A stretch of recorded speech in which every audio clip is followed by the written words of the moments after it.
stream. And also we had a studio functions to promote this. And I tried to briefly talk about later, but with all of the facilities are digitalized with IT, we don't have any analog facilities.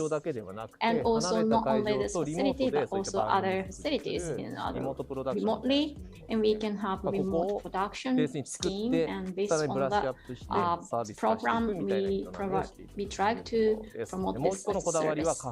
And another one point that we focus on the cafeteria, the menu is really marvelous and good. And for example, we named Carry its iconic name. Right now, because of the social background, we cannot serve the sometimes drinks, alcohol.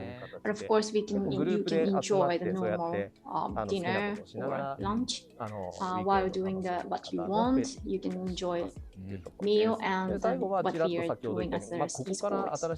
And based on, we actually have this facility named as a facility as an experimental facility. So we have partnered with another educational partners or other researchers and promote some activities.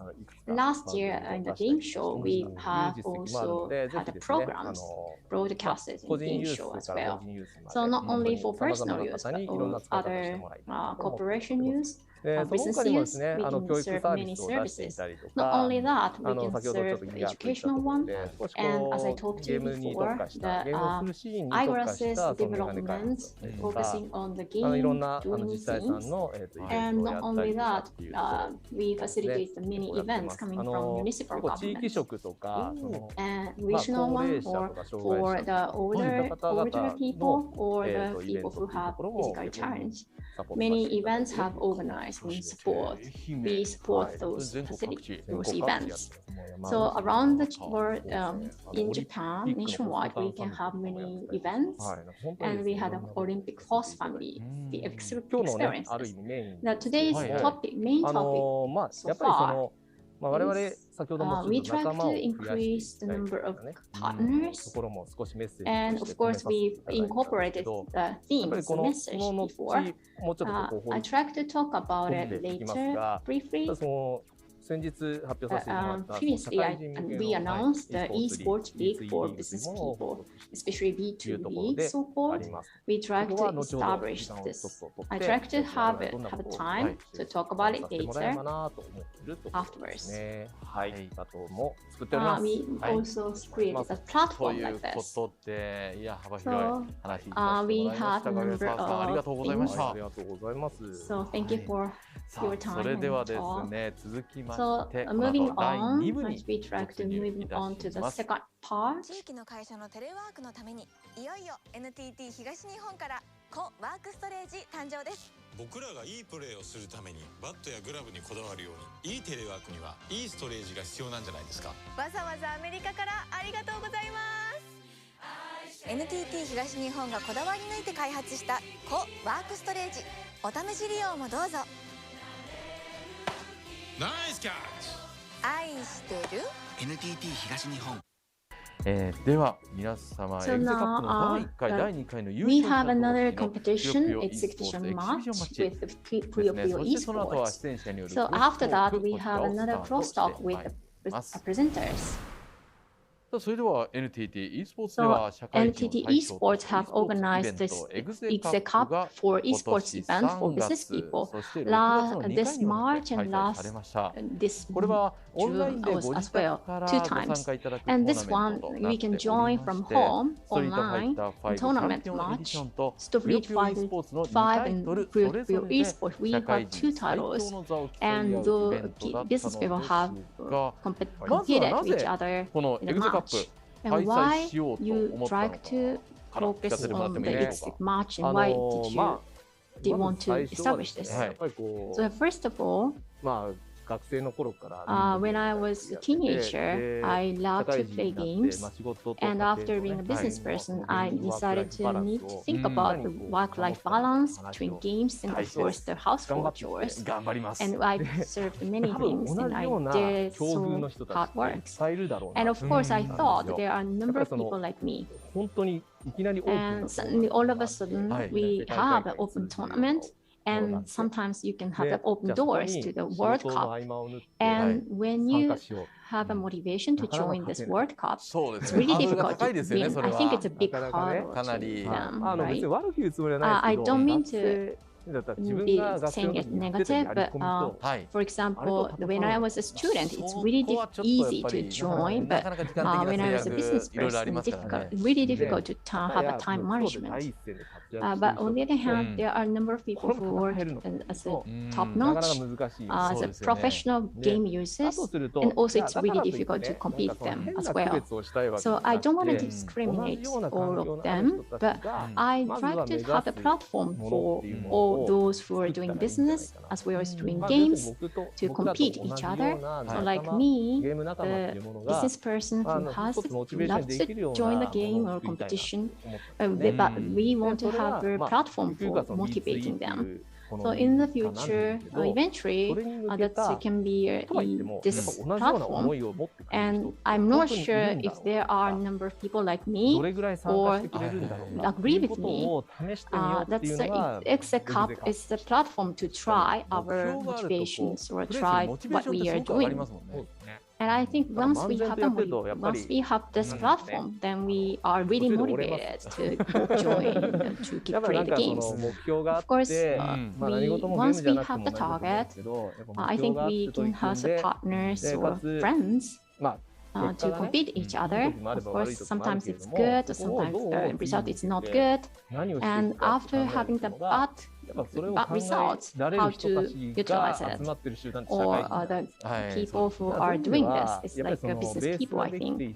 So based on that theme, the platform serves as an area that people can compete each other or communicate each other or cooperate each other, and that is leading to the Japanese competition's improvement, I think, in the future. So that's the esports competition. There are a number of meanings to establish. So after that, we try to have the exhibitions, Cup, first and second, first winner. それでは第1回、第2回のエグゼカップ優勝者同士によるエキシビションマッチをお送りしたいと思います。タイトルはぷよぷよ e スポーツ実況解説は NTT 東日本テラフォンズの柴田さんです。And the commentary will be by Shibata-san from NTT Esports. Thank you for having me. This is Shibata from NTT Esports. Well, thank you. So we will have the winners from the first and the second round of the competition to compete here. Yeah, I think that's going to be very exciting. Well, exhibition match is going to start. Let me introduce the players. The first, they are participating remotely. So first of all, the first winner player, Mr. Moon. Thank you for your participation. And the second winner is Mr. Tomo. Thank you. さあまずはムー選手なんですけども、簡単に自己紹介いただいてもいいでしょうか。Mr. Moo, could you please introduce yourself a little? My name is Moo. I started playing Puyo Puyo since I was a senior of high school, and I have been playing Puyo Puyo for more than 10 years. I work in Tokyo, Kanagawa mainly, and engaged in research of geology. What did you say? Research of geology? Yes. So it's about where to build the foundation of buildings. We need to conduct research for the location of buildings before we build a building. So we collect soil nearby and to check if it has a solid ground or not. And check if a building can be built there or not. So because you were playing Puyo Puyo, that's why you wanted to be engaged in such a job? Is that right? That's not right, right? That's not the case, right? Yeah, it's irrelevant. Sorry for the bad joke. So, okay, the next player, Mr. Tomo, could you please introduce yourself? I started Puyo after I started working. It's been about 5 years now, and now you're already that competitive. And I work in Tokyo in a financial institution. Well, that's a very serious job. And that's why you want to be stronger in Puyo Puyo? Well, sorry for my bad joke. So, それでは第1回大会ムー選手と一緒に見ていきましょう。こちらです。Let's watch いやもうこれ完全にこの時心でガッツポーズじゃないですか。ちょっと。This was the first match by ほぼ角だろうぐらいの気持ち。How did you feel back then?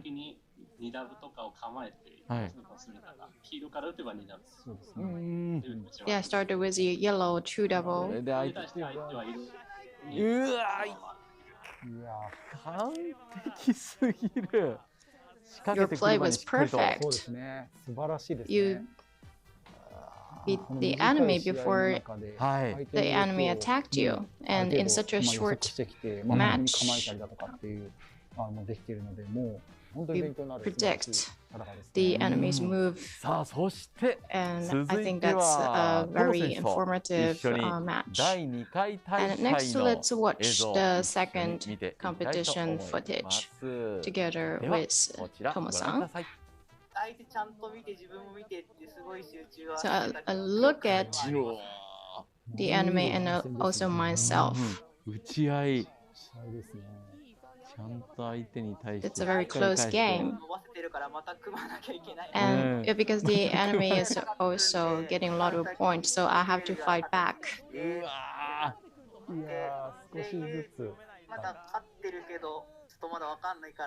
So I was winning, but I wasn't sure. And I thought I have to be careful. And I wanted to maintain my advantage. And I don't want to miss my chance. So I was paying attention to the move of the enemy, of the opponents. Well, the movement of the Puyo on the right-hand side, I think that the opponent was very regrettable. So we have two players who had such a great matches before, and they're going to compete today. And before that, let me talk about the rules first. So there will be two matches.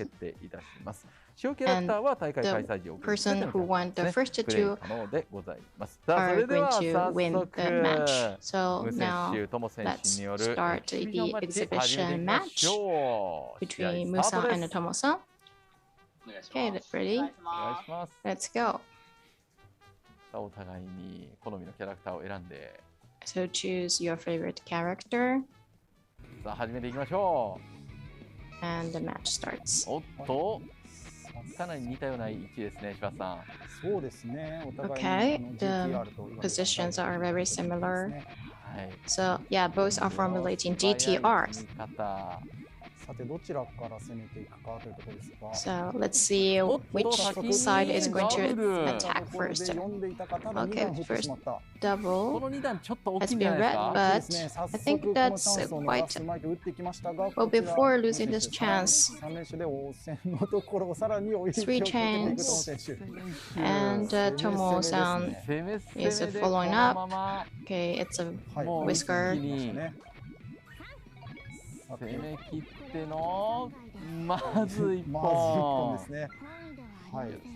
One match. Well, there were a lot of comments before, and I didn't know how the game would play out. And so, Musan, we cannot lose. So in the earlier round, Tomo-san started attack first, and that timing is actually critical.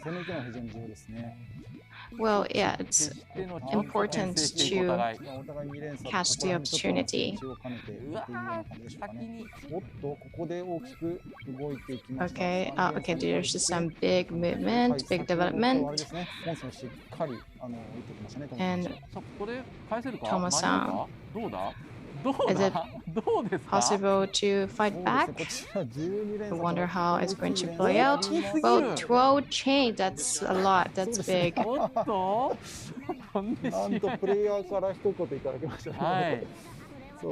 the player gave us some comment. That's a surprise. Well, Tomo-san had a big wing. That's an amazing performance. 12 chains, that's quite spectacular. That's quite a professional. And so Tomo-san won a round. Then, okay, this is the last round, the final. Ready, go, ready. Okay, they changed the shape a bit.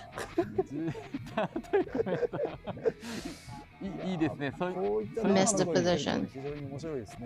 It's fun to hear the comments from the players. And the Tomo-san has already started attack. But Mu-san is doing very well, and Tomo-san is fighting back. And Tomo-san, well, has to reorganize and has to fight back. Tomo-san has to fight back, but cancelled. But Mu-san is not giving up. That was strong, and so Mu-san one round back. Okay, let's see how Mu-san is going to. Can Tomo-san keep the position, or can Mu-san one more round? I think maybe both are aiming for something big, but okay, Tomo-san is attacking.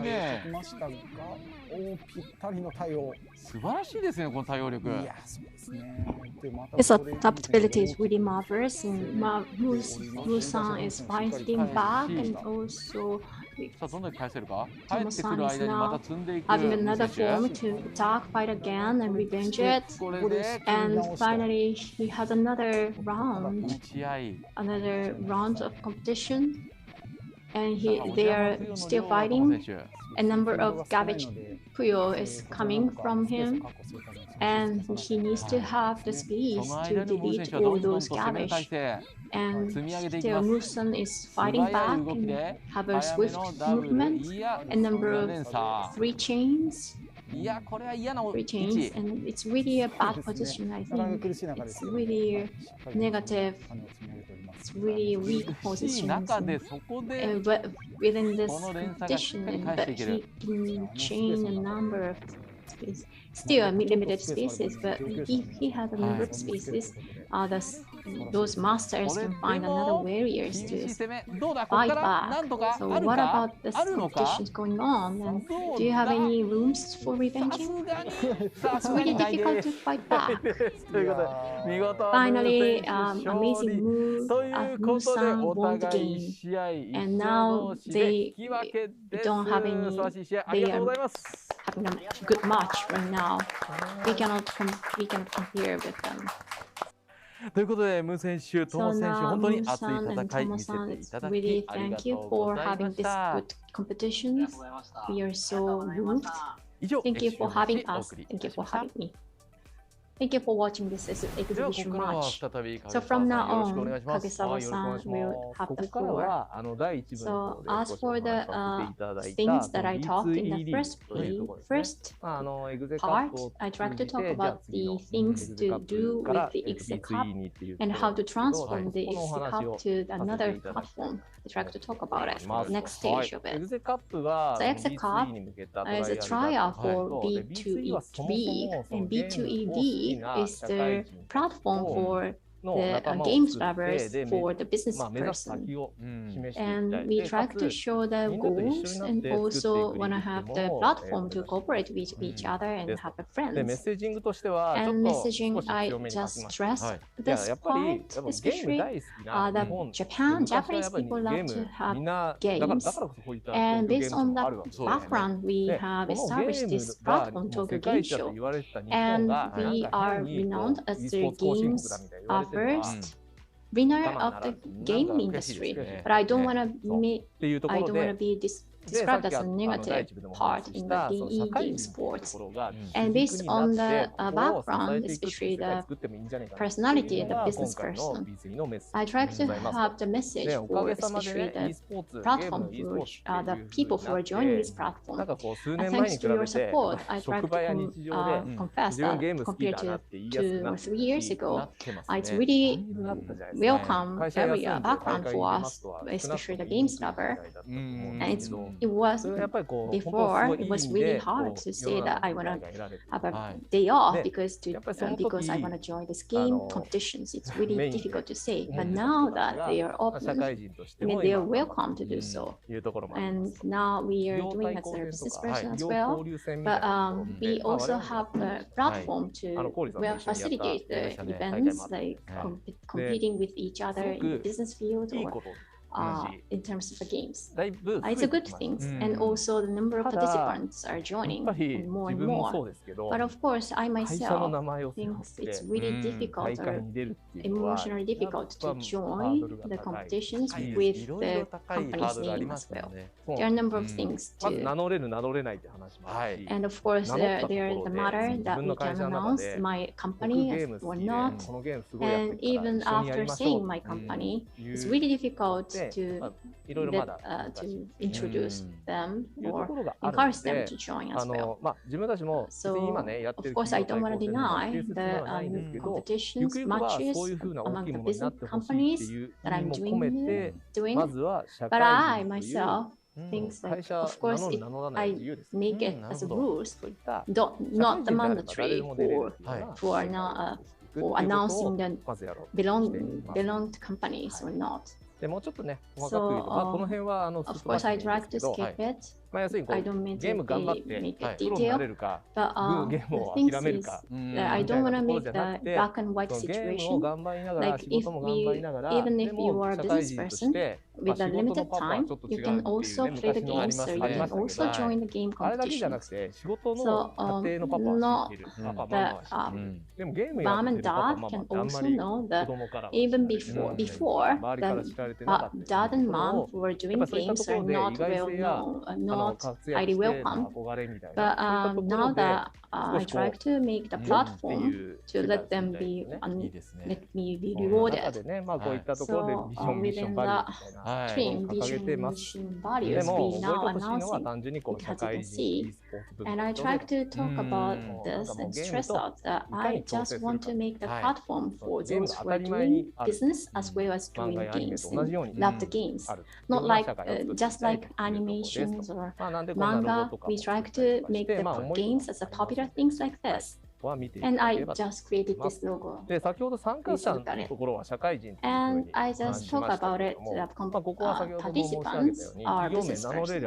But if you want to say about your the company, then it's really okay to join. So B2 League sounds like really closed platform or the competition that requires a number of time. But I try to just have a platform to have the open competitions and have a number of rounds of games. So I try to stress it out. Of course, that's sometimes 2 months period. So while doing your business, it's really difficult to join the kind of long matches. Of course, it's really difficult to have schedule adjustment. So think about the competition first policy, then it's really okay to accommodate those flexible schedules. So also the way of joining this game is basically online. So in that sense, it's really easy for us to accommodate those people from around nationwide. Of course, you don't have to think about distance. That's why we NTT are doing this. And of course, the title and schedule, so far we cannot say officially, it's coming soon information. But we ourselves want to focus on the Japanese makers, Japanese companies, and we try to have the friends from those areas. We have the teaser site here. You can see all of them are not decided yet, but of course we are doing updating gradually from now on. So that's about it. Thank you for watching. I try just talk about the B2E League and the platform for the competitions for the business people. いよいよ NTT 東日本からコワークストレージ誕生です。僕らがいいプレーをするためにバットやグラブにこだわるようにいいテレワークにはいいストレージが必要なんじゃないですか。わざわざアメリカからありがとうございます。NTT 東日本がこだわり抜いて開発したコワークストレージ、お試し利用もどうぞ。ナイスキャッチ。愛してる NTT 東日本。それではここからの時間は社会人と e スポーツというテーマでクロストークしていきましょう。まずは出演者の皆さんご紹介いたします。まず大日本印刷の山田さん。よろしくお願いします。大日本印刷情報イノベーション事業部というところに所属してます山田と申します。会社として、e スポーツなんで今日この場に言われてるんだみたいなのもあるんですけど、クレイサーさんとかとも一緒にいろいろやったりとかしてるんですけども、社内でも市ヶ谷ゲーミングラボっていうゲームチームを組んで、社会人でちょっとe スポーツやるってどんなことなんだろうなっていうのを研究会としてやってたりとか、research about what the e-sports is. Thank you for having me today. そして続きましてヤマハミュージックジャパン花形さん。私株式会社 So ヤマハ I ミュージックジャパ myself ン coming 科 from 学の Yamaha 長 Music と申し Japan. ます。My name is 花形. 私 Thank you の for お仕事 having 自 me. 体は And my プロオー business ディオ機 is 器の about 卸売りの販売の営業をやらせていただいておりまして、実はこの施設を立ち上げる際にもちょっといろいろお手伝いをさせていただいたり、while establishing this business, I 経緯があって actually ここ support に it ちょっと in 呼ばれ terms て of the facility. あります。 So that's why I お joined 話が here. できればなと思ってます It's ので、よろ really, しくお願いします。 I'm really looking forward to having your そして discussions 先 today. ほども出演いただ And きました Shibata-san coming NTT from 東日 NTT 本の East 柴田さん。 Japan, as we seen はい、 before. NTT 東日本 Thank you for 柴田 having me. と My 申 name し is ます。 Shibata from 私 NTT です East が Japan. 部署 My としては business division is 設立 the 各部というか facility planning section.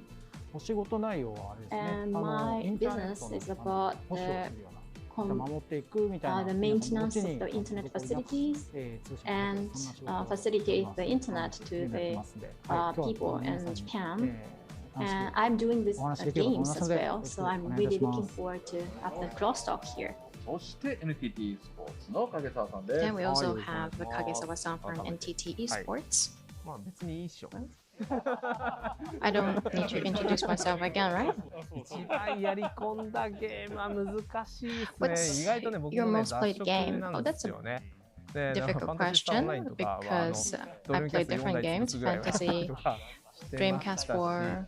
I played RPG は僕はどちらかというと女神転生派なので、まあその辺を I 結構 like やったり Megami とか Tensei. してましたね。 So I played those はい games a 以 lot. 上のメンバーで、お送りしていこうと思い So ます。 anyway, these are the members for the crosstalk. お願いします。 And I'm the どうなんです MC か普段 Cody. ゲーム Thank you for どれ having ぐらい me. やれてます So 何やってますなんかこれ難しい言い方 how much game do you play usually? And what kind of games do you play? Well, it's a difficult question. 一つのタイトルやろうと Playing games or playing esports? And if you're playing esports a lot, it is going to game. And sometimes we want to play game and esports. We want to play both, but we also want to be perfect in esports. But we don't have time, so it's difficult. You know, we come back from work. I come back from work. I practice a title for 30 minutes.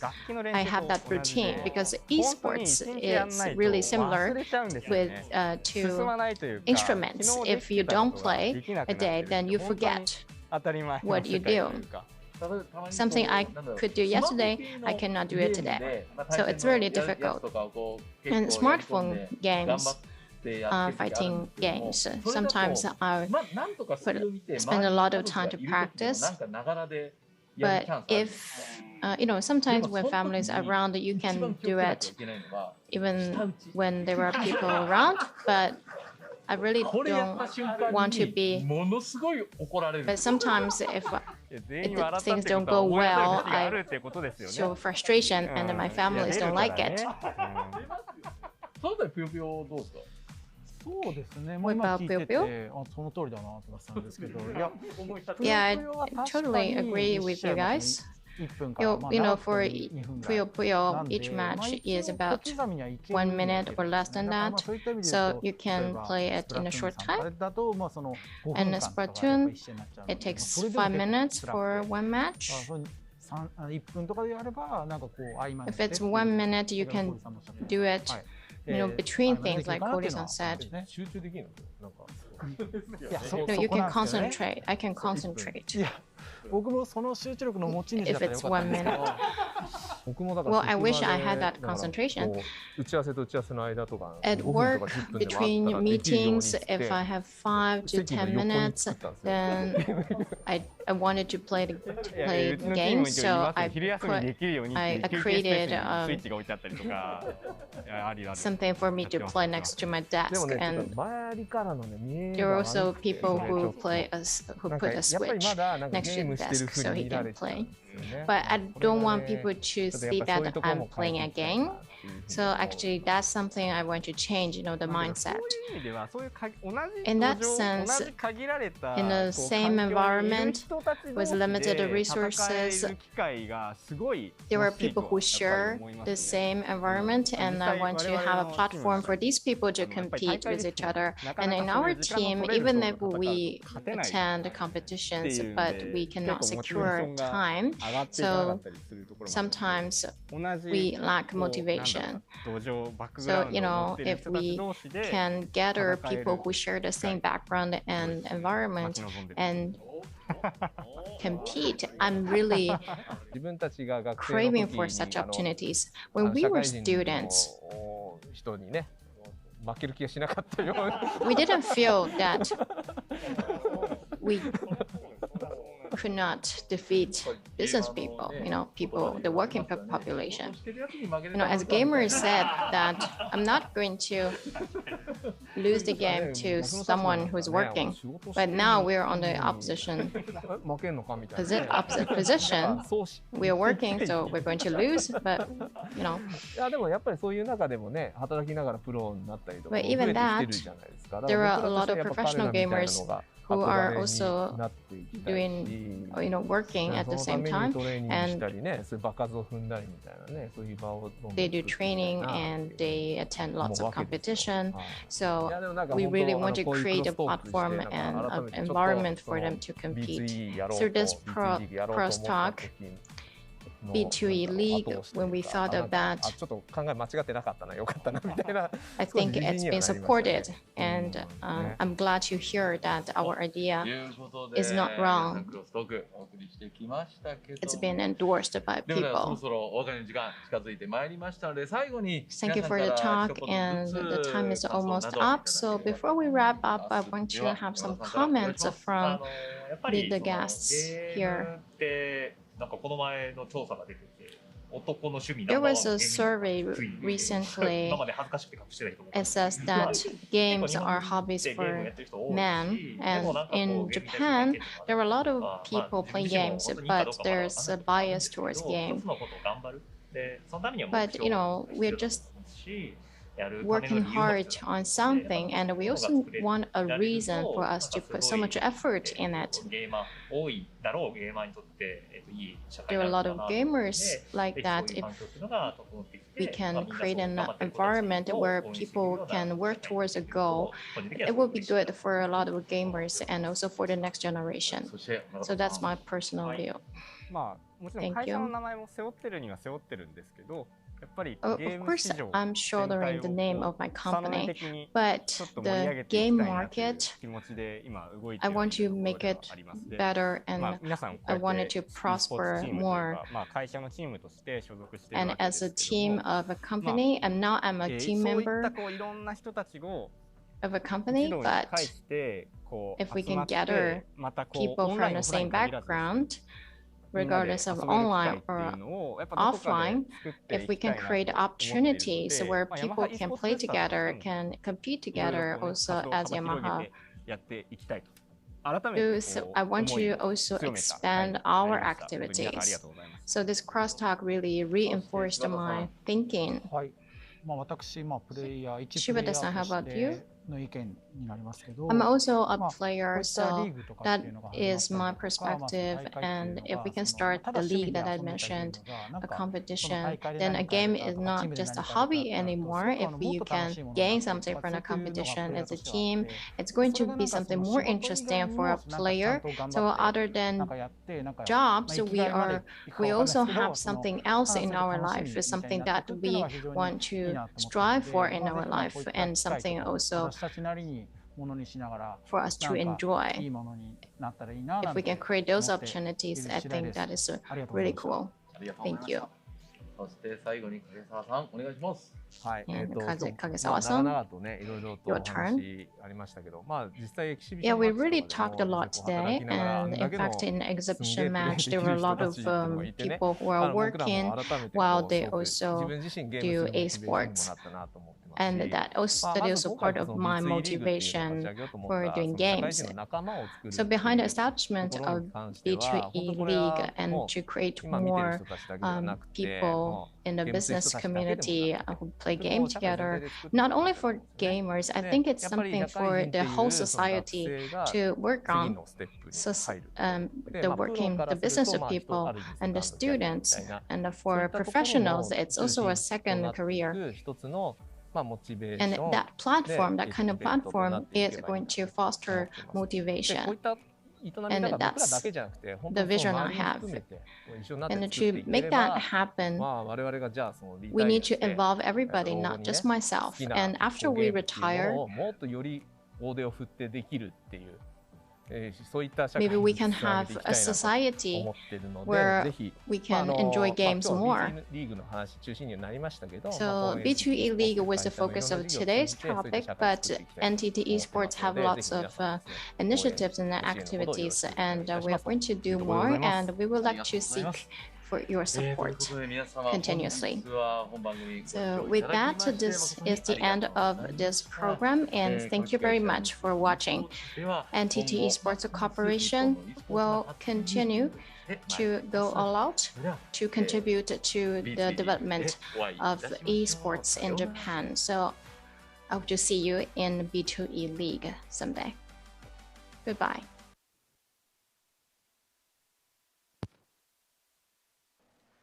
NTT スポーツの番組をお送りいたしました。この後17時よりハピネットの番組が始まります。東京ゲームショウ2021オンライン、引き続きお楽しみください。